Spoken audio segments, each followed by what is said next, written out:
Hello students, मेरा नाम है Sonu Kumar and welcome back to Alpha Classes. हम लोग कर रहे थे सर्कल वाला चैप्टर कर रहे थे, इंट्रोडक्शन का ले लिया था। आज एक्सरसाइज 10.1 स्टार्ट कर रहे हैं। 10.1 जैसे कि पूरी की पूरी थ्योरी बेस्ड है, तो मैं क्वेश्चन रीड करता हूँ, फटाफट उसके आंसर डिस्कस करते हैं, फिर आगे चलते हैं। ठीक है, क्वेश्चन नंबर 1 बोलता है how many tangent a circle can have. इसको हम लोगों ने पिछली वीडियो में भी डिस्कस किया था कि भाई एक सर्कल के ऊपर कितनी टेंजेंट हो सकती है। टेंजेंट वो लाइन होती है जो सर्कल को एक पॉइंट पे टच करके आगे निकल जाती है। ठीक है, तो ऐसी तो अनगिनत लाइनें हो सकती हैं। ठीक है, इन लाइनों का कोई वो नहीं है ना कि भाई नंबर थोड़ी हो सकता है कि 1 होंगे, 2 होंगे, 4 होंगे। हर पॉइंट पे सर्कल पे कितने पॉइंट है, इनफाइनाइट नंबर ऑफ पॉइंट्स है, तो हर एक उस पॉइंट पे टेंजेंट ड्रॉ हो सकती है। पर क्या ये टेंजेंट है? नहीं, ये क्या बन गई, सीकेंड बन चुकी है। इसे यही पॉइंट है, तो क्या ये टेंजेंट है? नहीं है। क्या ये टेंजेंट है? नहीं है। इसके पॉइंट ऑफ कांटेक्ट दो हो गए ना, जहां पॉइंट ऑफ कांटेक्ट दो हो जाएंगे उसको सेकेंड बोलते हैं, और जहां पॉइंट ऑफ कांटेक्ट वन रहेगा उसको बोलते हैं क्या, टेंजेंट। तो circle can have infinite number of tangents. ठीक है, सेकंड है सिलेंडर बैंक्स है। क्या बोलता है ये कि मैं रीड कर देता हूँ, हम लोग डिस्कस करते हैं इसका। क्या बोलता है, first tangent to a circle intersect in dash points. कितने पॉइंट्स पर इंटरसेक्ट करता है? ओनली वन पॉइंट है। सेकंड है line intersecting a circle in two points is called, क्या है अभी बोला, सेकंड बोलते हैं उसको। A circle can have dash parallel tangents to a parallel tangents at the most, यानी कि एक सर्कल के अंदर कितनी पैरेलल टेंजेंट्स हो सकती हैं। ये सर्कल है, ये वाली टेंजेंट इस टेंजेंट के पैरेलल हो सकती है ना। ठीक है, तो क्या हो सकता है, अपन एक टाइम पे इस टेंजेंट के पैरेलल सिर्फ और सिर्फ एक ही टेंजेंट हो सकती है। ठीक है, ये 90 डिग्री बनाएगा, ये भी 90 डिग्री बनाएगा, है कि नहीं? तो इसको क्या हो सकता है अपन, ये पैरेलल है। क्लियर? अगर ये टेंजेंट आप ध्यान लोगे तो उसके एग्जैक्टली अपोजिट में ये टेंजेंट बनेगी जो 90 डिग्री बनेगी। ठीक है, चलो आगे देखते हैं। A common point of tangent to a circle and circle is called point of contact बोलते हैं उसको। जैसे कि ये वाला पॉइंट है, यहाँ पे टेंजेंट और सर्कल का जो पॉइंट को क्या बोलेंगे, पॉइंट ऑफ कॉन्टैक्ट। ठीक है, ये हो गया question number 2, fill in the blanks. Third वाला क्वेश्चन क्या है, मल्टीपल ऑप्शन वाला क्वेश्चन है ये। इसके अंदर क्या दिया गया, डायग्राम बनाना पड़ेगा कि tangent P Q at a point P of a circle of radius 5 centimetre meets line through the centre O at. ठीक है, इसमें क्या बोला है कि एक सर्कल है हमारा, ठीक है, ये भी एक टेंजेंट, हमारा सेंटर है ओ, और ये मिल रहा है कहाँ पे, पी पे, और एक लाइन क्यू, ये रहा। रेडियस कितना दिया इसका, 5 सेंटीमीटर। ठीक है, तो ओ क्यू कितना बोला उसमें, ओ क्यू बोला गया 12 सेंटीमीटर। फाइंड पी क्यू, उसने ये निकालने के लिए बोला है। अब भाई इसमें तो कोई प्रॉब्लम होनी नहीं चाहिए, ये 90 डिग्री होता है, ये हम लोग पहले थ्योरम में डिस्कस कर चुके हैं। तो अभी कैसा ट्रायंगल बन चुका है, एक राइट एंगल ट्रायंगल बन चुका है। तो यहाँ पे क्या लग जाएगी, ये हो जाएगा हाइपोटेनस, और ये क्या हो जाएगा, परपेंडिकुलर है बेस, जो भी आप मानना चाहो, मैं परपेंडिकुलर मान के चल रहा हूँ। अब क्या लगा रहा है फिर से पाइथागोरस थ्योरम। मैंने क्यों बोला परपेंडिकुलर से बेस कुछ भी लिखते, क्योंकि हम ट्रिग्नोमेट्री पढ़ चुके हैं, तो परपेंडिकुलर ही होगा ये, इसकी कोई गारंटी नहीं है। परपेंडिकुलर है 5 का स्क्वायर प्लस बेस का स्क्वायर 144 का स्क्वायर। ठीक है, 20 स्क्वायर कितना हो जाएगा, सॉरी 12, 144 माइनस 25 कितना हो जाएगा, 119। देयरफॉर बी कितना हो जाएगा, प्लस माइनस अंडर रूट 119। तो अपना आंसर कितना आ जाएगा, D, under root plus minus, sorry distance है तो प्लस में होगी, तो अंडर रूट 119।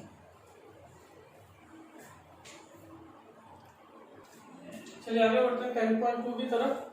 इसमें क्वेश्चन नंबर 1 क्या बोल रहा है कि from a point Q the length of a tangent to a circle is 24 and distance of Q from the centre is 25। Radius निकालना है हम लोग को। तो डायग्राम देख लेते हैं। डायग्राम दिया हुआ हम लोग को। सेंटर कितना है अपना O, पॉइंट ऑफ कांटेक्ट कितना है हमारा P,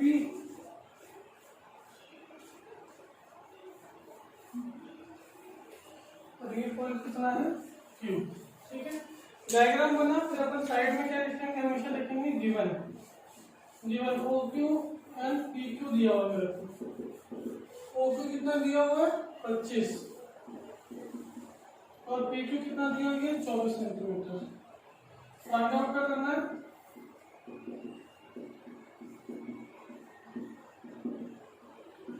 OP रेडियस।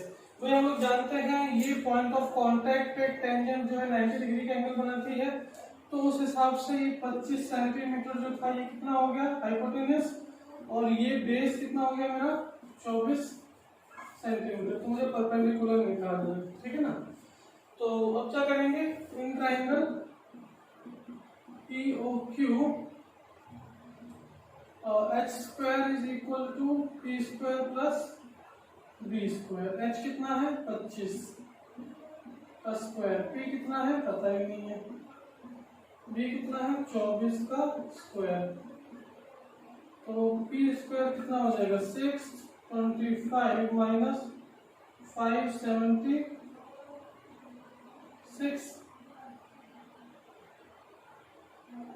ठीक है, कितना हो जाएगा पीछे 49 is equal to p square. Therefore p कितना बचेगा प्लस माइनस 7 सेंटीमीटर बचा। ठीक है, प्लस माइनस तो हो नहीं सकता, तो परपेंडिकुलर कितना आएगा अपना ऑलवेज 7 सेंटीमीटर प्लस का। ठीक है, ये हो गया आपका क्वेश्चन नंबर फर्स्ट। चलिए अगला क्वेश्चन देखते हैं। हम लोग को गिवन क्या है इसमें कि एंगल POQ कितना है 110, और फाइंड आउट क्या करना है PTQ। मतलब ये एंगल दिया गया, एक ही एंगल दिया गया और ये वाला एंगल फाइंड आउट करना है हम लोग को। ठीक है, तो कैसे कर सकते हैं, कुछ इसके अंदर है क्या।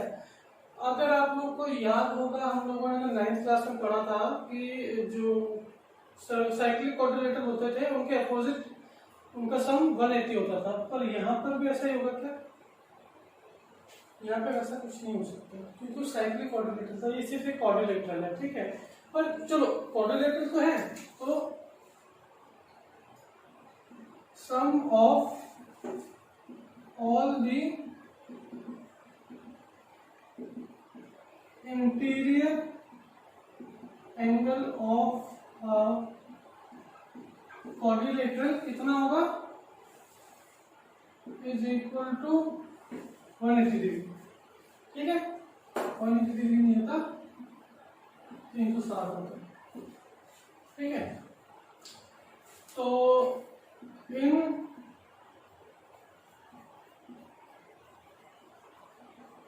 तो हमारा क्वाड्रिलेटरल कौन सा है, in quadrilateral POQT angle P plus angle O plus angle Q plus angle T is equal to कितना होगा 360। ये वाला एंगल, ये वाला एंगल, ये वाला एंगल, सारे एंगल मिला के कितना होंगे 360। अभी बताओ ये T क्या है, ये T एक एक्सटीरियर पॉइंट है। इस T से यहाँ पर एक टेंजेंट ड्रॉ हो, तो यानी कि ये एंगल कैसा होना चाहिए 90 डिग्री। इसी पॉइंट से यहाँ पे भी टेंजेंट ड्रॉ हो, तो ये भी एंगल कैसा होना चाहिए 90 डिग्री, यानी कि एंगल P 90, एंगल Q भी 90। वैल्यूज पुट करते हैं, P आया 90, ये आया 110, ये कितना आया 90, और ये कितना आया x पता नहीं है 360। इन सब का सम कर लेते हैं, जो आएगा 290 plus x is equal to 360। तो देयरफॉर x कितना आएगा 360 माइनस 290, x की वैल्यू कितनी आएगी 70 आ गई x की वैल्यू। ठीक है, x की वैल्यू कितनी आ गई 7। अगर कोई भी ऐसा क्वेश्चन आता है तो आपको पता है कि भाई ये वाले क्वेश्चन, ये वाले एंगल होंगे कितने होंगे 90 होंगे, और ये वाले का और इसका जो सम है वो कितना आएगा हमेशा 180। क्लियर। तो मल्टीपल चॉइस है तो टाइम बचाने के लिए आप डायरेक्ट कर सकते हैं, अगर आप सॉल्यूशन मांगे तो आप इस तरीके से इसका सॉल्यूशन दे सकते हैं। ठीक है, ये है आपका क्वेश्चन नंबर 2। चलिए अगला क्वेश्चन देखते हैं। क्वेश्चन नंबर 3 में गिवन क्या है, हमें गिवन है कि A P B is equal to 80। इसने क्या बोला है कि if tangent P A and P B from point P, यानी कि ये वाली टेंजेंट इस पॉइंट से और ये वाली टेंजेंट उसी पॉइंट से इंक्लाइन टू ईच अदर, यानी कि एक दूसरे के बीच का जो एंगल है वो कितना बन रहा है इनका 180। तो उसने पूछा है कि फाइंड आउट करो, आप फाइंड करो एंगल पीओए, पीओए यानी कि ये वाला एंगल निकालने के लिए बोला उसने, ये वाला। ठीक है, तो जब हम लोगों ने थ्योरम नंबर 2 पढ़ी थी कि भाई ये वाली टेंजेंट इसके बराबर होती है, तो ये वाला ट्रायंगल ऊपर वाला ए ओ पी, ये वाला ट्रायंगल नीचे वाले ट्रायंगल पे हम लोगों ने कॉन्ग्रुएंट प्रूफ किया था, इस वाले ट्रायंगल की कॉन्ग्रुएंट प्रूफ किया था हम लोगों ने। आप नहीं देखे तो वीडियो जाके देख सकते हैं। तो हम लोग ये बोल सकते हैं OP bisects angle A P B. ठीक है, ओपी जो है, ओ से पी जो है वो angle A O A P B को इक्वली बाइसेक्ट करती है, मतलब इक्वली काटती है, इंटरसेक्ट करती है। ठीक है, therefore angle A P O is equal to O P B is equal to 40 degree. ठीक है, तो ये ऊपर वाला हिस्सा कितना हो जाएगा, ये हुआ 40 और ये भी हुआ 40 हो गया। ठीक है, अब हमें कौन सा ट्रायंगल चाहिए, हमें ऊपर वाला ट्रायंगल चाहिए, क्योंकि मुझे ये वाला एंगल निकालना है ना। तो in triangle A O P sum of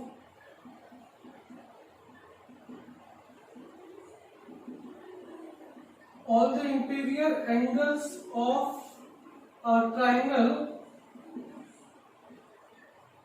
is equal to कितना 180 डिग्री।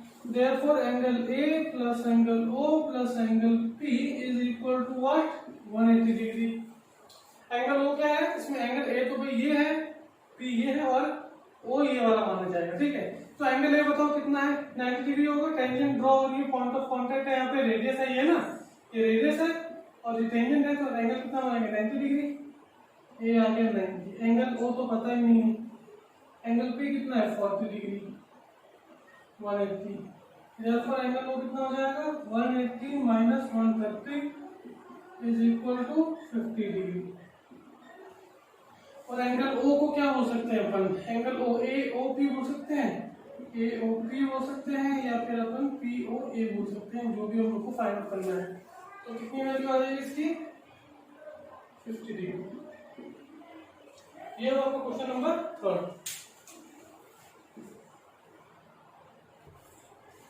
क्वेश्चन नंबर 4 देखते हैं। क्वेश्चन नंबर 4 में क्या बोला है, हम लोग को ये प्रूव करना है कि डायमीटर के अलोंग, यानी कि एक डायमीटर के दोनों साइड जो टेंजेंट ड्रॉ होती हैं ये एक दूसरे के पैरेलल है। ठीक है, मतलब this tangent is parallel to this tangent is parallel to this tangent. चलिए ये प्रूफ करना है इसको, ये हम नेमिंग कर देते हैं इसकी ए बी सी डी, तो ये पॉइंट O और ये P और Q ले लेते हैं। ठीक है, अब ये बताओ A B is tangent P is contact point of radius OP OP of the circle. Therefore, angle APO is equal to what? 90 degree. ये एंगल कितना बनेगा? 90 डिग्री.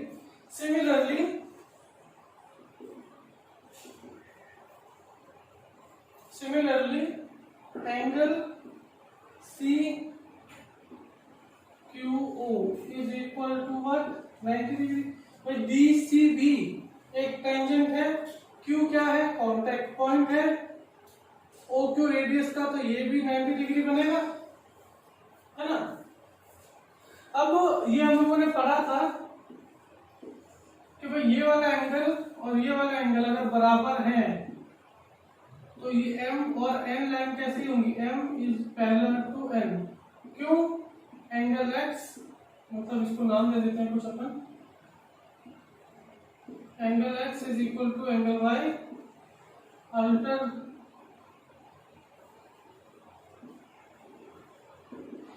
अल्टरनेट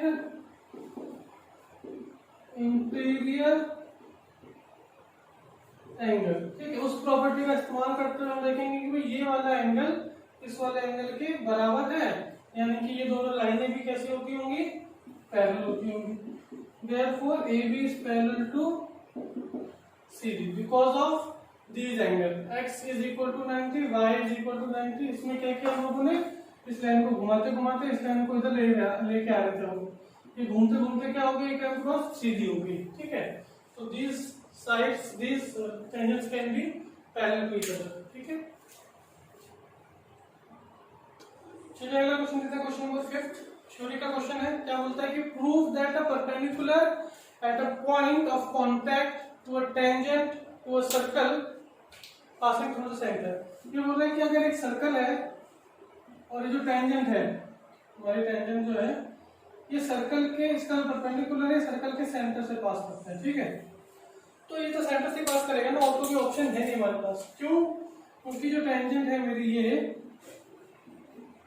PQ और ये कॉन्टैक्ट पॉइंट है M. हमने क्या पढ़ा थ्योरम के अंदर? PQ जो है OM, एक रेडियस है OM. PQ is perpendicular to OM. Tangent is perpendicular to radius. और रेडियस कहां से पास होता है? Radius passes through the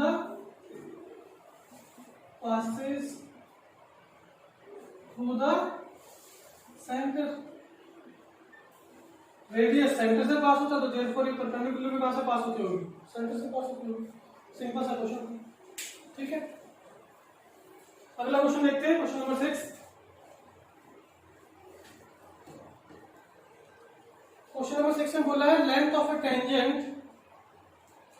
from a point A is 5 centimetre.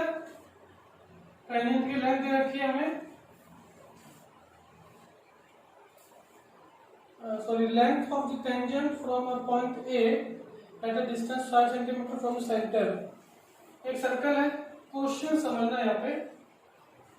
O,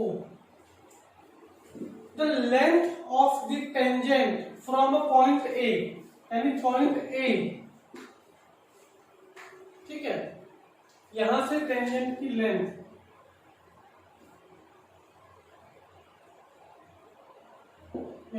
ठीक है. Length of the tangent from a point A at distance 5 centimetre from centre. यानी कि ये जो डिस्टेंस है ना, ये वाली डिस्टेंस, ये हम लोग को दी गई है 5 सेंटीमीटर. उसमें बोला है कि एक टेंजेंट है मेरी जो इस पॉइंट ए से स्टार्ट होती है, और ये पॉइंट ए कहां पर है? पॉइंट ए है सेंटर से 5 सेंटीमीटर दूर. ठीक है, और ये कितना है?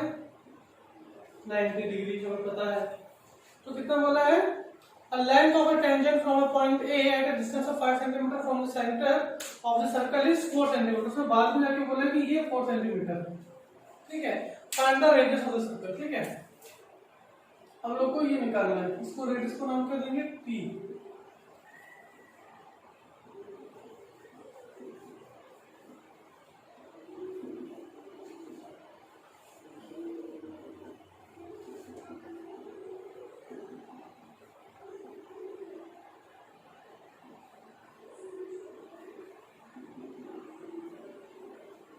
ठीक है। तो इन ट्राइंगल POA एंगल पे इज 90 डिग्री, देयरफॉर ये कितना हो गया हाइपोटेन्यूस, ये कितना हो गया बेस मान लो, इसको परपेंडिकुलर मान लेते हैं। ठीक है, तो हाइपोटेन्यूस का square is equal to perpendicular का स्क्वायर प्लस बेस का square.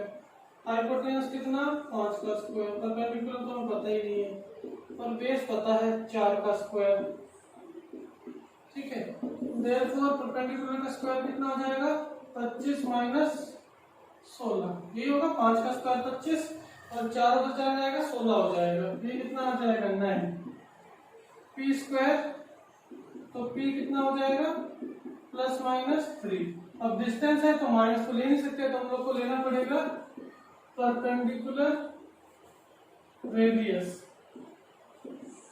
Radius of the circle is equal to 3 centimetre. ठीक है, ये हो गया आपका क्वेश्चन नंबर 6। आइए क्वेश्चन नंबर 7 देखते हैं। अब इसमें क्या बोला है कि क्वेश्चन पढ़ देता हूं मैं, डायग्राम से रिलेट करना कि if two concentric circles of radius 5 centimetre, बड़ा वाले का 5 सेंटीमीटर, छोटे वाले का 3 सेंटीमीटर है, find the length of the chord of the larger circle which touches the smaller circle, यानी कि बड़े वाले सर्कल की कॉर्ड ए बी जो छोटे वाले सर्कल को टच करती है पी पॉइंट पे। ठीक है, तो इसकी लेंथ निकालनी है हम लोग को, ए बी की लेंथ निकालनी है। ठीक है, तो डायग्राम देखो मैंने कुछ इस तरीके से बनाया है ताकि मेरे को दोनों जो रेडियस है कुछ ना कुछ काम आके रहे। ठीक है, तो ध्यान से देखेंगे तो ए पी ओ कैसा बन गया, ट्राइंगल बन गया, right angle triangle. In triangle A P O angle P is equal to 90 degree, therefore h square is equal to p square plus b square वाला फॉर्मूला लगा सकते हैं अपन यहाँ पे। अब h कितना है 5, p कितना है 3 का स्क्वायर प्लस b कितना है पता नहीं है। ठीक है, तो 25 माइनस 9 b स्क्वायर, b कितना आ जाएगा प्लस माइनस 4, और हम जानते हैं डिस्टेंस है लेंथ है तो प्लस ही आएगा। ठीक है, तो कितना आ गया 4 सेंटीमीटर, यानी कि यहां से लेकर यहां तक की डिस्टेंस है 4 सेंटीमीटर। ठीक है, अब अगर आप फॉलो करोगे इस तरफ से भी इस चीज को तो ये भी कितना आ जाएगा 4 सेंटीमीटर, और इधर भी तो 5 सेंटीमीटर ही होगी इसकी रेडियस। तो ओ बी ओ ए और ओ बी तो रेडियस है ना सर्कल के, इसकी लेंथ अगर 5 है तो ये भी 5 ही होगा, ये 3 है तो ये 3 ही रहेगा दोनों के लिए, तो ये अल्टीमेटली कितना आ जाएगा 4। ठीक है, तो इससे एक और थ्योरम पता चलती है हम लोगों को कि बड़े वाले सर्कल की मतलब ये क्या है, ये पॉइंट कैसा है, ये बाइसेक्टिंग पॉइंट है। AP is equal to PB। अगर दो सर्कल है, एक कॉर्ड है छोटे वाले सर्कल को टच कर रही है या कहीं पे भी है, सपोज करो तो सर्कल ऐसे होता है हमारा, एक सर्कल ये है और एक सर्कल बड़ा वाला है, ये ऐसे होता है, ये सेंटर है हमारा। ठीक है, ये रहा, तो ये जो है यहां से लेकर यहां तक और यहां से लेकर यहां तक की डिस्टेंस कैसी रहती, बराबर रहती, हमेशा बराबर रहती, इसमें कोई दो राय नहीं। ठीक है, सॉरी ये सेंटर से मतलब ये और ये डिस्टेंस इज इक्वल टू ये डिस्टेंस ऑलवेज। ठीक है, तो ये आपका क्वेश्चन नंबर 7। अगला क्वेश्चन देखते हैं, इसमें क्या बोला है, A B C D is a quadrilateral. ठीक है, ये गिवन है हमें और प्रूफ क्या करना है हमें कि A B plus C D is equal to A D plus B C. ये चीज हम लोग को प्रूव करनी है। ठीक है, ए बी का है ए बी यानी कि ये चीज प्लस सी डी का है ये, इसके बराबर है D A plus B C, इसके बराबर है, प्रूव करना है। ठीक है, तो theorem number 2, length of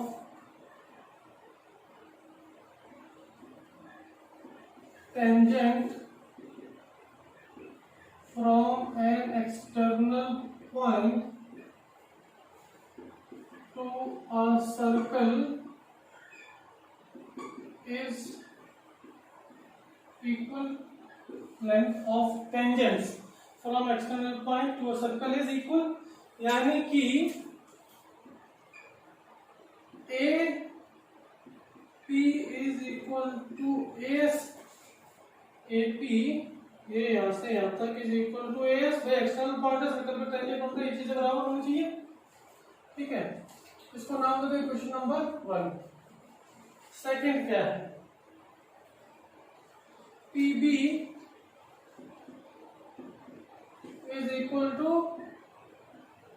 BQ, है ना, ये चीज इतनी is equal to this, ठीक है। CR is equal to CQ, CR is equal to CQ, this equal to this। Last क्या बचा हमारे पास, dr is equal to ds, ds। Equation number 2, equation number 3, equation number 4, ठीक है। अब क्या करना है, इन सारे इक्वेशंस को ऐड कर लो, add equation number 1 plus 2 plus 3 plus 4, ठीक है। क्या होगा,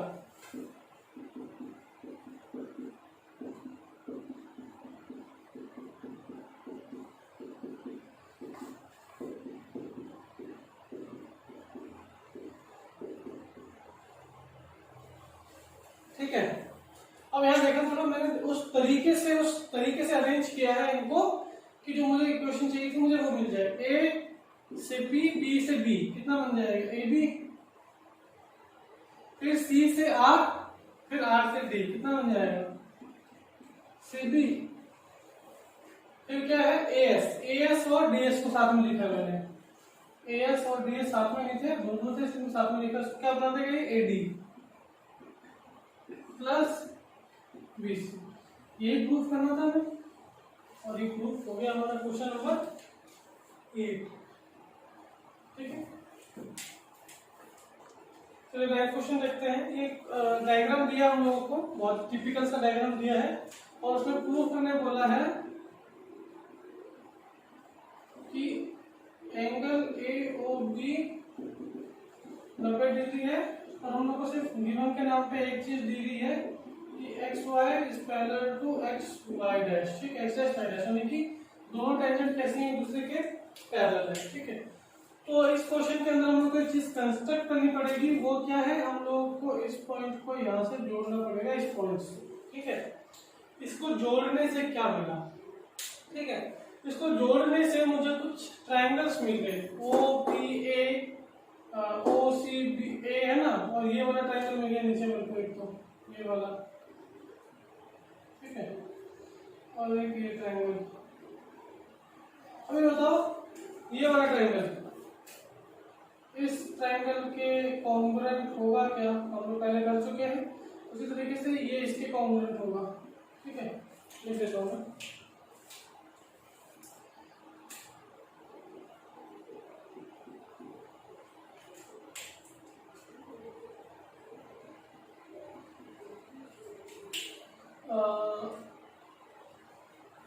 in triangle PAO and triangle PAO लिया ना अपन ने, क्या लेना पड़ेगा, COA, triangle CAO are congruent to each other, ठीक है, क्योंकि AO कॉमन है, ये रेडियस है, ठीक है, ये 90 डिग्री होते हैं, ठीक है ना, इस तरीके से कॉन्ग्रुएंट हो गए हैं, तो हम ये बोल सकते हैं कि angle PAO is equal to angle CAO, congruent है ना, ये तो कॉन्ग्रुएंट है, तो इसके सारे एंगल भी बराबर होने चाहिए, ये 90 है, इसके बराबर है, ये वाला इसके बराबर है, तो ये वाला इसके बराबर होगा, है ना, लिख दिया मैंने, ठीक है। PAO is equal to CAO। तो मैं ये बोल सकता हूँ क्या, PAO जो है वो हाफ है किसका, PAC का। भाई ये जो पूरा था उसके दो हिस्से हो गए, एक तो हिस्सा नंबर 1 और हिस्सा number 2। Angle 1 is equal to angle number 2। Angle 1 को क्या अपन हाफ बोल सकते हैं उस पूरे एंगल का, इस पूरे एंगल का हाफ, ये एक पार्ट ये है इक्वल हाफ और दूसरा पार्ट है ये इक्वल हाफ, ठीक है। तो मैंने वही लिखा है, ठीक है, कि ये जो एंगल नंबर 2 है वो पूरे एंगल का एक हाफ पार्ट है, ठीक है। सिमिलरली इन ट्राइंगल, नीचे वाले ट्राइंगल है हमारे, QOB is congruent to triangle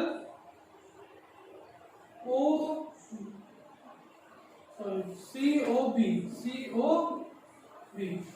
ठीक है। और हमेशा जो अपने जो लिखेंगे ना अपन पॉइंट्स, जैसे कि C की जगह मैंने यहाँ पे जैसे मैंने QOB लिया है ट्राइंगल, तो आप उसको ऐसे नहीं बोल सकते, OBC नहीं बोल सकते, गलत हो जाएगा। इसको हम लोग ट्राइंगल से पढ़ेंगे कैसे क्यों हो जाएगा गलत, ठीक है। जो साइड ली है, जो एंगल दिया है वो एंगल एक दूसरे के बराबर होगा तो ही उसको लिख सकते हैं। तो देखो कि एंगल Q 90 है तो एंगल C 90 है, तो उसको मैंने उसके सामने लिखा। एंगल O, ये वाला एंगल इस एंगल O के बराबर है और ये वाला एंगल इसके बराबर है, ठीक है। तो अपन बोल सकते हैं कि QBO is equal to angle CBO। भाई ये देखो, इसको इरेज कर रहा हूं मैं, ठीक है। ये ट्राइंगल था, ठीक है। ये वाला एंगल इस वाला एंगल के बराबर होगा, क्यों, क्योंकि ये वाला ट्राइंगल OCB OQB के बिल्कुल क्या था, कॉन्ग्रुएंट था।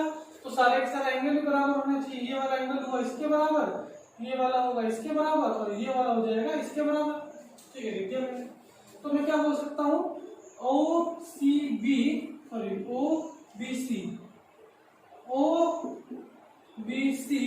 Is equal to half of ये पूरा एंगल, और ये वाला जो एंगल है ये 1 पार्ट है, ये सेकंड पार्ट है, ये दोनों एक दूसरे के बराबर है। तो मैं बोल सकता हूँ ये वाला पार्ट जो है पूरे पार्ट के आधा है, तो हाफ ऑफ QBC ये बोल सकते हैं। ये है इक्वेशन नंबर 1 और ये है मेरी इक्वेशन नंबर 2, ठीक है। अब इन दोनों इक्वेशन को ऐड करते हैं। Angle PAO plus angle OBC is equal to half angle CAO।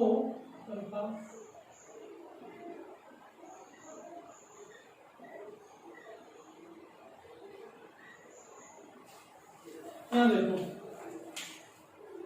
PAO plus OBC is equal to, दोनों में हाफ का हाफ मैंने कॉमन ले लिया, PAC प्लस QBC, ठीक है। अब यहाँ से थोड़ा बिठा लेता हूँ मैं,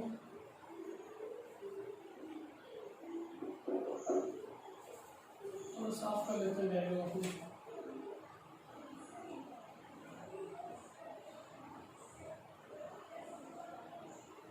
ठीक है, कैसे था रहेगा। अब ये बताओ भाई, ये लाइन इस लाइन के क्या है, बिल्कुल पैरेलल है। तो हम लोगों ने ये भी तो जाना था, छोटी क्लासेस में पढ़ा होगा आप लोगों ने, कि भाई ये एंगल और ये एंगल का सम कितना होता है। इन दोनों का सम जो होता है, एंगल 1 और एंगल 2 का सम जो होता है वो होता है 180 के बराबर, ठीक है, क्योंकि ये इसके बराबर होगा और ये तो एक लीनियर पेयर है, तो इनका सम 180 होता है। तो डायरेक्टली हम बोलते हैं इनका सम भी कितना होगा, 180 के बराबर होगा। तो ये पूरा एंगल और ये पूरा एंगल का सम कितना होगा, 180 के बराबर होना चाहिए ना। तो मैं वही लिख रहा हूँ कि angle PAO plus QBC is equal to half of 180। PAC plus QBC का सम कितना होना चाहिए, तो 180 मैंने लिख दिया वहां पे। अब इसको काट देते हैं, कितना आ गया, PAO plus QBC is equal to 90 degree. ठीक है, क्या मिला मुझे इस पूरे से कि ये वाला PAO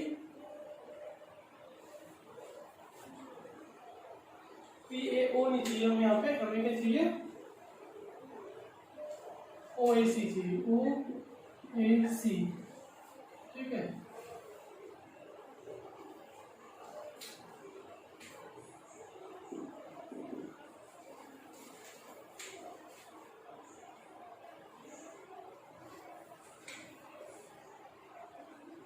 ठीक है, क्या देखो, तो भाई हम लोगों ने पहले PAO ले रखा था, उसको हटा के मैंने क्या लिख लिया कि OAC बराबर ही है, मतलब ये वाला अंदर वाला एंगल और ये वाला एंगल, क्या ध्यान दो। अब हमारा सिर्फ ट्रायंगल देखना है हम लोग को, ये ट्रायंगल दिखना चाहिए OAB, ये ट्रायंगल दिखना चाहिए हम लोग को, ये ट्रायंगल। क्या बोला कि ये अंदर वाला एंगल और ये वाला एंगल का सम कितना है, 90 डिग्री। ठीक है, अब मैं क्या लगाऊंगा यहाँ पे, अब मैं लगाऊंगा अपना एंगल सम प्रॉपर्टी, यानी कि ये interior angle, sum of all interior angles of a triangle is 180 degree. Sum of all the interior angle of a triangle is equal to 180 degree. तो इस ट्रायंगल के अंदर क्या क्या एंगल है, AOB एंगल है प्लस OAB एंगल है plus OBA angle है, कितना होना चाहिए इनका सम, 180। ठीक है, तो एक तो ये एंगल बन रहा है इस ट्रायंगल के अंदर, है ना, ये ट्रायंगल है ना, एक ये एंगल बन रहा है छोटा वाला और एक ये एंगल बन रहा है। एंगल 1 और एंगल 2 का सम कितना है, 90 है, तो AOB प्लस इन दोनों का सम है 90 degree is equal to 180। Therefore AOB कितना हो जाएगा, ये अकेला हो जाएगा किसके बराबर, 90 के बराबर। ठीक है, तो ये हो गया आपका क्वेश्चन नंबर 9 प्रूव कि ये वाला एंगल कितना आना चाहिए, 90।